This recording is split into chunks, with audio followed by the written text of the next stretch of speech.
Eder Production, Isole Sparse, Renato De Paoli. Oggi è venerdì 29 novembre 2013.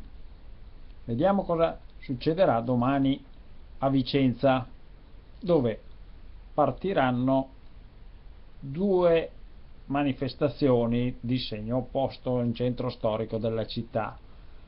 Lo dice il giornale di Vicenza, che ci riporta questa notizia, che domani una manifestazione partirà alle ore 14 dalla parte ovest della città, guidata dai Nodal Molin, di segno questa manifestazione cosiddetto antifascista, e alle ore invece 15 da via Gallo, vicino al tribunale Neo Despar ex Lanerossi, per via Fraccon, Santa Caterina, San Tommaso e Santa Chiara, partirà e transiterà attraverso le mura San Michele, viale Margherita, un'altra manifestazione di segno opposto di Forza Nuova. Ci tiene l'articolista Mognon Alessandro a precisare che le due manifestazioni non hanno punti di contatto, giustamente sono state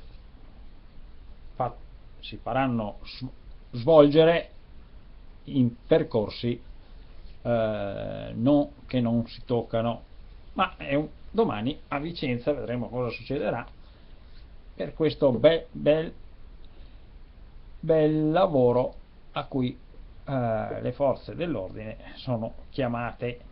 Già dalle 13:30 le strade verranno chiuse al traffico e il traffico verrà deviato, e Forza Nuova da una parte, Nodal Molin dall'altra, cominceranno questa manifestazione. Domenica invece a Bassano, Veneti in marcia per il referendum sull'indipendenza, e l'appuntamento con la marcia di domenica 1° dicembre alle ore 14 a Bassano è promosso dalla Raise Venete, da Veneto Nostro, e Veneto Decide, che queste sigle formano un comitato che promuove l'idea di referendum sull'indipendenza veneta. Quindi anche questo appuntamento a Bassano per chi sostiene la causa veneta. Appuntamento, abbiamo detto, 1° dicembre alle ore 14, Veneti in marcia a Bassano per il referendum sull'indipendenza. Grazie se mi avete ascoltato. Eder Production, Isole Sparse, Renato De Paoli.